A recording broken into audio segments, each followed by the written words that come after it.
بسم اللہ الرحمن الرحیم۔ السلام علیکم محترم ناظرین۔ بتوں کا رسوا ہو کر گر پڑنا۔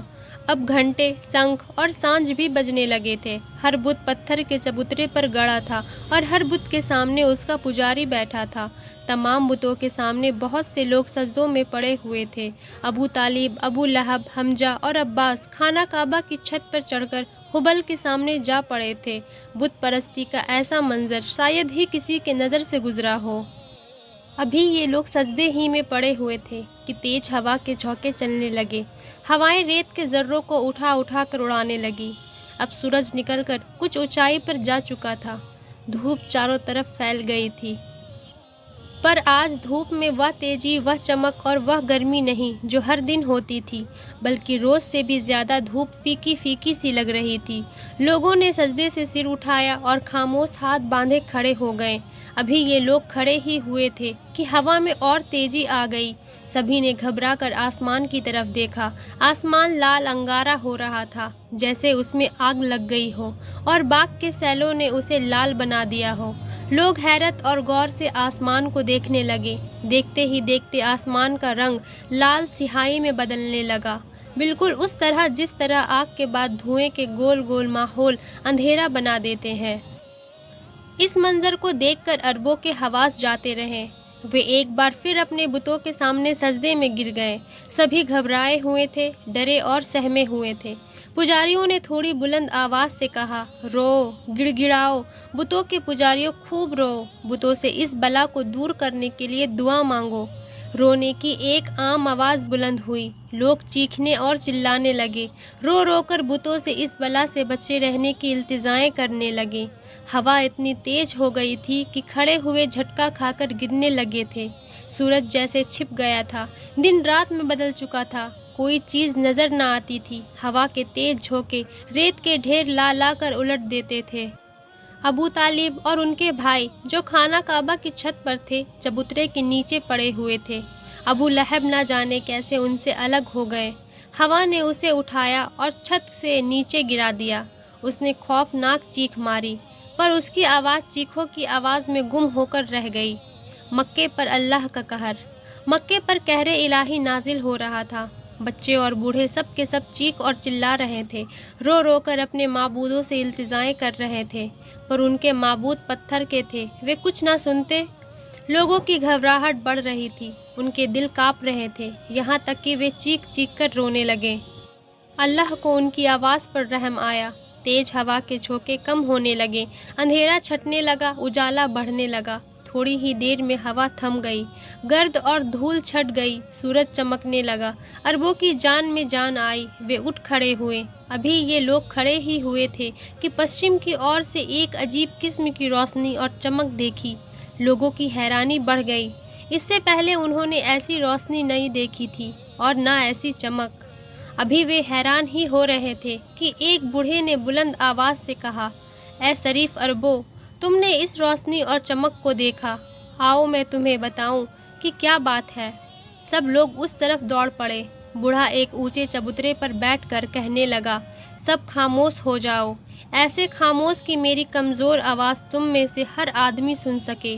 خاموشی کے ساتھ کھڑے سب اس بوڑھے کو تاکنے لگے۔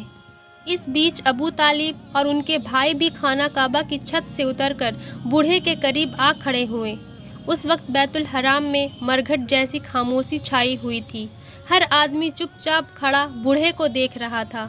ابو لہب جو خانہ کعبہ کی چھت سے نیچے لڑک گیا تھا، اس کے پاؤں میں چوٹ آ گئی تھی۔ وہ بھی لنگڑاتا ہوا چل کر ابو طالب کے پاس آ کھڑا ہوا اور بوڑھے کو غور بھری نظروں سے دیکھنے لگا۔ کاہن ابرص، بوڑھا آدمی عجیب شکل و صورت کا انسان تھا۔ اس کا چہرہ لمبوتر، لال پچکے ہوئے، ہڈیاں ابھری ہوئی، ماتھا تنگ، آنکھیں چھوٹی، اندر کو دھسی ہوئی تھی۔ سر کے بال سفید اور لمبے تھے، جو عورتوں کی لٹوں کی طرح کھجور کے ریشوں سے گتھے دونوں اور سینے پر پڑے تھے۔ داڑھی ناف تک لمبی تھی، مونچھیں داڑھی سے مل گئی تھی، لمیں اتنی بڑی ہوئی تھی کہ منہ کو ڈھک کر داڑھی سے جا ملی تھی۔ اس شکل و صورت کو دیکھتے ہوئے بوڑھا کسی ون مانوس سے کم نہیں لگتا تھا۔ اس کے بائیں ہاتھ میں انسانی کھوپڑی اور دائیں ہاتھ میں کسی انسان کے ہاتھ کی ہڈی تھی۔